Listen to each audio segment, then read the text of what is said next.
I've been writing songs since I was 10 or 11, whether just for fun and goofing around or for bands that I was playing in. And over the last 5 years, I've released over 40 songs under my own artist name, Royish Good Looks. And maybe you've heard some of them. Every song comes together a little bit different. Some of them are quick and easy, and they almost write themselves, while others are slow and painful and seem impossible to finish. Some of them go on to be smash hits, others not so much. And of course, some of them may never be released at all. But whether or not the song turns out to be great, there's a similar path they all follow. So in this episode, I'd love to tell you a little bit about how I write a song.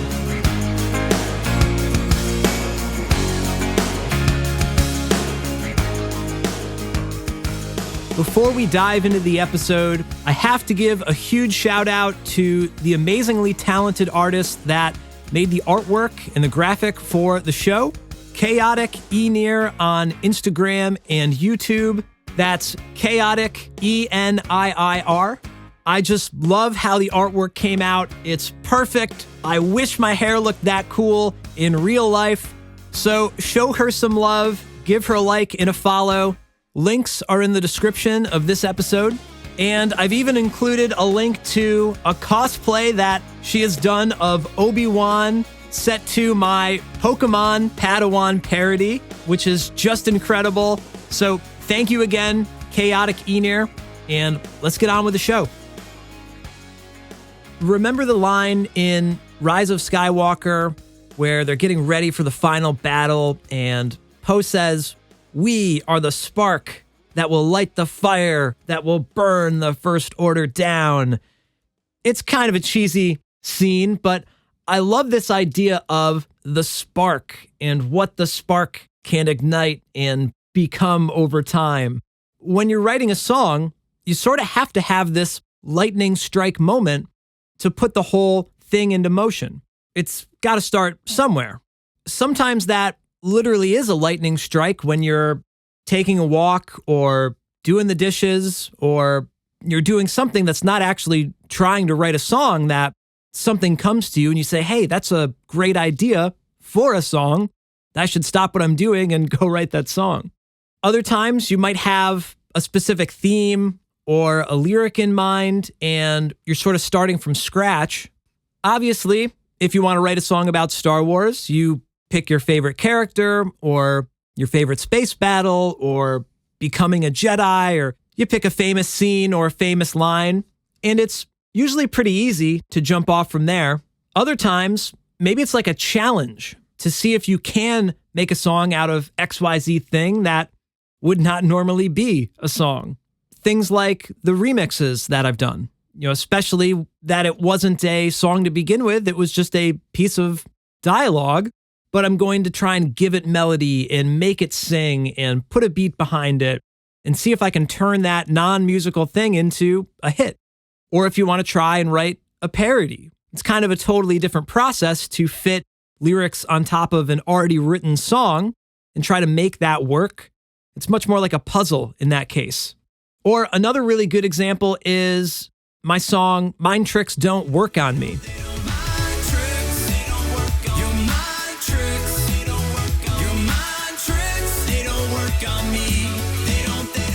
Which is obviously inspired by Star Wars, but if you listen to the lyrics of that song, they're kind of ambiguous enough that it might not be about Star Wars, even though it obviously is. But it doesn't say Jedi or the Force or anything super specific to Star Wars. And that was literally a challenge I gave myself to see if you could write a song that was about Star Wars, but if somebody just heard it on the radio by accident, maybe they wouldn't know. And they'd assume it was just a song about someone trying to pull a fast one on someone else. I remember trying to relate it to someone trying to pick someone up at a bar and leading them on sort of thing. Kind of like what Qui-Gon does with Watto. And obviously, if you said Qui-Gon and Watto in the song, that's going to be a dead giveaway that it was Star Wars. So there's a lot of different ways you can attack just simply saying, I'm going to write a song. What's going to be my spark for the song? Is it just a happy accident that came to me in the shower? Or am I going into it with kind of a mission brief? Am I trying to parody somebody else? Or, am I kind of putting together some sort of puzzle and being a mad scientist about it? And I've tried all these different methods. So it's not really that one's better than the other. It's just a different way of making a song. Now, the easy part is coming up with that idea. Everyone always says, you should make a song about this or a song about that. And of course, I keep a list of songs that I'd like to write one day or songs that people have suggested, but it's a lot more than just coming up with that topic. You need some sort of X factor to really get the ball rolling. Like I said, that spark, what's really going to kick off the project. It's not simply saying, hey, write a song about Boba Fett. And of course we could do that, but that's not really how the spark works, in my opinion. That's not how the force works, right? For me, it's at least having one or two lines of a chorus or a verse in a fully musical form. The melody of the vocal is really the key for me. So if you can pair a really great melody with a couple of lyrics or a couple of lines, then you have something that you can actually work with. So say, for example, it's a trap. It's a goofy idea for a song. It's just one line of dialogue, but it's a great idea because everybody loves that scene, and that would probably be a hit song, right? Guess what? It got 1 million views. So definitely a great idea. But what is the song with just that line, right? I mean, think about it. If you were going to write that song, that's a title, but what is it actually going to be about? It's a trap, it's a trap. It's too late to go back. Oh no, it's a trap, it's a trap. And even if you listen to the darn song, I repeat the words, it's a trap, a bunch, which of course is kind of a cliche, but that's a tool you can use in writing a song, and I do it a bunch. But it's not really enough for the song to stand on its own. What really made that song work is having the B part of the chorus. And that was one of the first parts that I wrote for the song. I had the melody in the lyrics. You're gonna be sorry that you messed with this Mon Calamari. And now you're cooking. You have something to riff off of. And it's still maybe not the whole chorus, but you at least have 4 bars. There's the line in the song that people are going to remember. And now that you have this melody, you can pair it with chords. And this is what makes the melody even sweeter, in my opinion.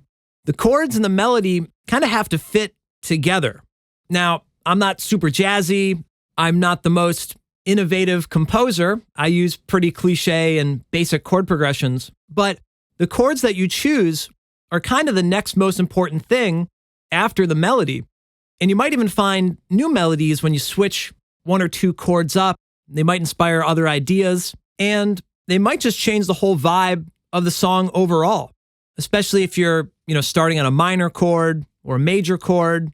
I won't bore you with the details of that, but even just having that one line, that one melody, you can start to get different emotions out of it when you switch the chords up. So if you're going to continue on with your song, everything else is going to be influenced by that melody and that chord progression, and even the kind of groove and feel that you're playing those chords along with the melody.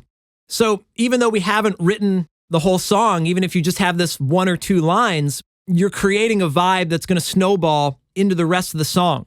And sometimes this sort of reveals itself as you write the song. You start to play the groove a little bit differently.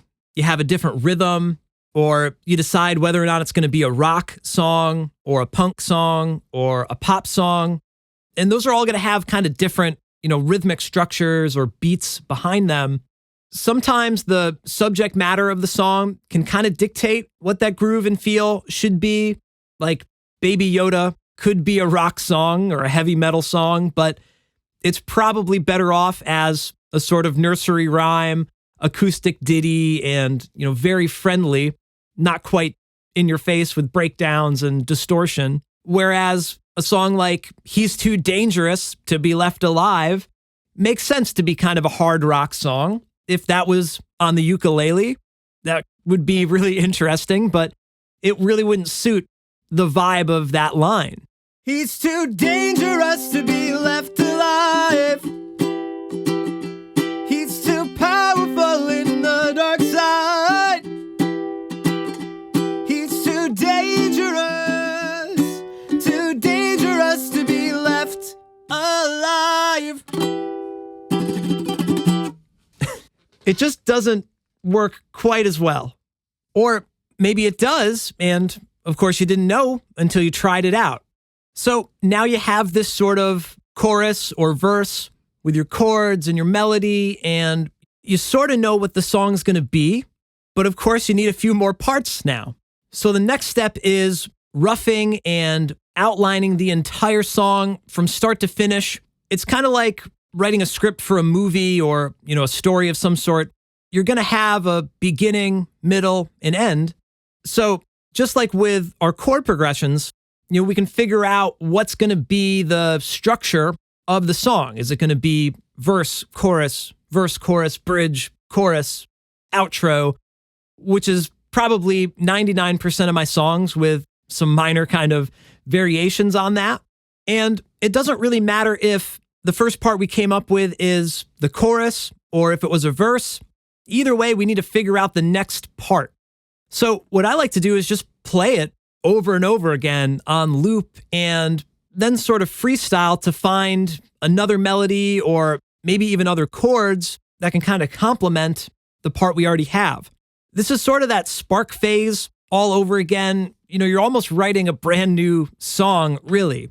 Hopefully that chorus part came together really easily, and maybe the verse will come naturally after that. But this is that same idea of like, write a song about Boba Fett. I might have had the spark for the chorus, but what's the spark for the verse now? So it's trial and error. I'm going to play the chorus over and over and then try to do a Eminem freestyle verse and see what comes out. I don't usually sit down and write lyrics and then try to fit them into music. Sometimes that could work if you're just simply telling a story and here's a poem, but I don't really write poetry per se. So it is normally paired together with I'm playing guitar or I'm playing piano and I'm singing over top and sort of mumbling along, randomly sounding out words. And then I'll sort of mold that back into a real lyric. It could probably go faster if I did just write lyrics and then try to put a melody to it. But I find that if you are doing this sort of freestyle routine, that the final line will probably sing better and sound more natural. And, that's kind of what I'm all about. It's like the words don't really matter. It should be musical regardless of whatever the words are. And obviously, I'll try to draw directly from the movie scene since I'll eventually have to pair the song with a video. So I do love using dialogue directly from the films as lyrics, but sometimes you still have to change it to get that kind of singable sound from it. And you're also trying to tell this story in a kind of fast-paced motion, so a whole monologue doesn't perfectly translate. So you kind of have to break down the scene and retell the story in your own way and sneak in some lines from the movie. That usually leads to the sweetest stanza of lyrics. And if you can do that while also humming a melody along and playing the chords, then you can get everything to tie together really well. So verse 1 usually comes out okay. You're going through this process of like, what's the next part going to be? And you already have the chorus, and the chorus is good. So naturally, you have to have verse 2. Sometimes I use the same exact melody and kind of rhythmic structure of the vocals for verse 2. Sometimes it's a little bit different. And oftentimes I find that verse 2 is usually better and cooler because I've sort of got into the vibe and I can have more fun with it. And a lot of times I'll scrap my first verse and I'll replace it with this brand new verse 2. And then I got to come up with a third verse or kind of refine verse 1. You can see how it could get a little bit out of hand. But, if you've ever written a story yourself or, a book report or a speech, whatever, it takes time to figure out exactly what you want to say. and then add melody and rhythm on top of that. And that's one of the reasons why it takes so long sometimes. Then you have the bridge, which is kind of like a third verse. So if you have some other throwaway lines that didn't fit into the verse or the chorus, or you tried them out, but you came up with something better, sometimes you can bring those back for a bridge. Either way, somehow you have to continue the story and also tie everything back together. So I usually keep the bridges pretty short, just enough to kind of build a little bit more excitement between the last two choruses. Usually just one or two lines, because the bridges are really hard, that you have to keep the listener engaged to hopefully listen to the whole song, but you've already exhausted your creative juice on a really great chorus, one or two verses, and now are you really going to be able to have a third part of the song that's just as good as those other parts? That can be kind of tricky, and it's a lot easier to just sneak in an alternate line or try to rephrase something that's already been talked about in the song, kind of reiterate the theme. Not to minimize bridges, but you can see why it's hard to come up with that third part of the song. I'd say one of my favorite bridges is probably from Dark Side, Light Side. Give into your anger, let the hate flow through, or let go of what you fear to lose, and may the force be with you. Give into your anger, let the hate flow through, or let go of what you fear to lose, and may the force be with you. Like, that bridge was so good that I did it twice, and it's epic, broken down. The drums come in. That song in general is a really good example of kind of structuring out a whole song. It's got an intro, verse, pre-chorus, chorus, post-chorus, and even though it's actually the same chord progression the whole time, it has unique melodies and unique kind of bells and whistles for all those parts. The evolution of that song from start to finish is as epic as like a movie would be, which, like I said earlier, that's kind of the goal. You obviously want to see how the movie ends. Hopefully you want to hear how the song ends, but it all comes down to the different kind of parts that you've written and if they are interesting enough. So sometimes that means it needs to be kind of complex and draw you in, and other times it just needs to be simple and straight to the point. But you have to go through this process of writing enough interesting parts and also tie them in satisfyingly together. It's great to say, at the end of the movie, we're going to blow up the Death Star, but how did you get there? So at this point, we have a full song that you could sit down and play on guitar or piano. And I guess you could say that the songwriting part is over. And now it's more of a focus on arranging the instruments and the drums and how the song is truly going to progress from the beginning to the end, rather than just kind of sitting down on guitar and playing it. What is the entire orchestration of the song? It kind of determines the final presentation of everything. Of course, if it's going to just be an acoustic song, then you're probably already done with it. But usually my songs have a little bit more going on than just one acoustic guitar, so there's a lot of stuff to figure out. If it's going to be a punk song, those tend to be my favorite because they're not very complicated to arrange. It's just going to be drums, bass, and guitar, pretty straightforward. But if it's going to be a pop song, then, it might start with one instrument, but it's going to slowly develop over time, add more and more instruments, realize you added too many and take some out. There's all this discovery and experimentation to figure out how to make the song pop. That core song is still there, but you're trying to see all the different ways that you can dress it up. It's definitely a rabbit hole that you can fall down, but the arranging of the song can really make or break it.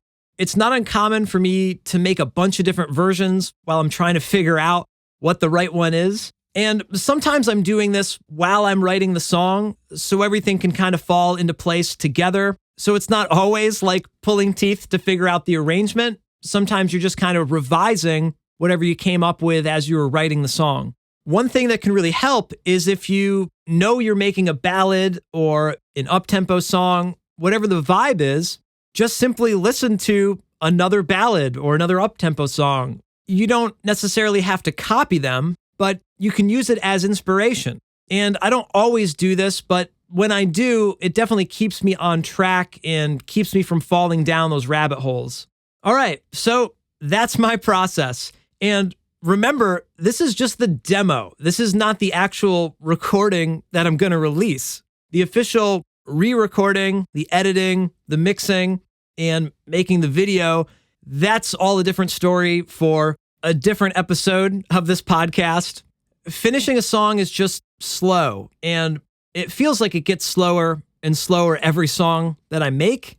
I probably over-arrange things and work harder than I really need to, but the expectations are high. So I try to keep the quality standard high, and I'm also trying to get better at what I do and try new things.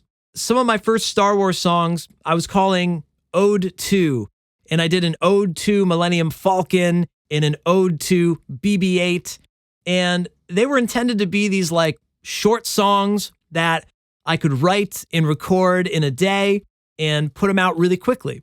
And of course, I got comments saying, oh, you're not trying, you're just pushing these videos out. And I love those songs, but the pressure is real.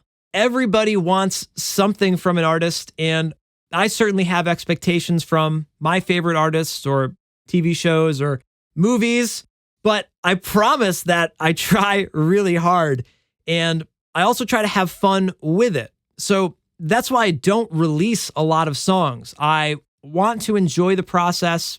I also want to believe in the songs that I'm putting out. I don't want to fast track things and not do a great job or just chase after memes and views.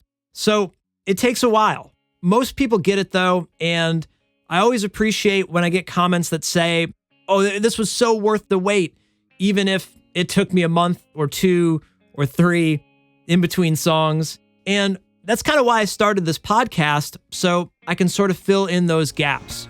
So hopefully you understand why it takes so long now, and hopefully you enjoy the podcast too. And if you do, and you'd like to show your support, join my Patreon page, patreon.com/RoyishGoodLooks. And you'll, of course, get a lot of cool perks in return for your patronage. At the bonus tracks tier, you'll literally get bonus tracks from me every month that nobody else has heard. This month's bonus track is Dark Side, Light Side, the acoustic version. So sign up now so you don't miss out. At the art review tier, I'll check out your music or your YouTube channel or whatever you make and give you my thoughts. If you're a singer-songwriter that needs a second pair of ears, that tier is perfect for you.